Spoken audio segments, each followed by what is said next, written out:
Hi friends, నేను మీ ఖుర్షీద్. ఈరోజు మిరప తోటలోకి వచ్చామండి. రాజేష్ గారు ఆయన సొంత పొలంలో మిరపకాయలు తీస్తున్నారు. మనం కూడా ఆయనకి సాయం చేద్దాం రండి. Okay, very good.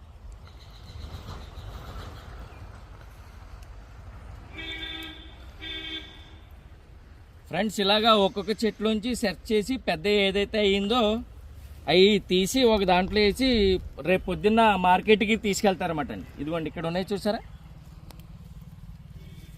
ఇంత కష్టపడితే మనకి మన ప్లేట్లోకి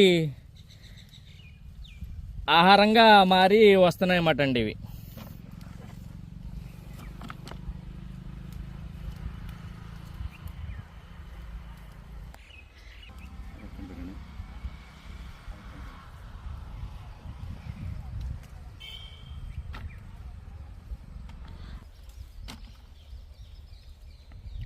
ఎండుమిర్చి చేయాలంటే ఏం చేస్తారండి? అది వేరు పంట.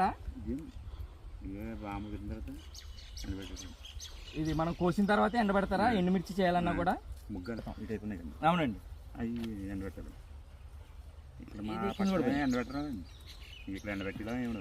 ఓకే, ఇలాగా ఏదైతే ముగ్గుపోయిందో దాన్ని తీసి మళ్ళీ మనం ఎండబెట్టి దాన్ని ఎండుమిర్చిగా మారుస్తాం.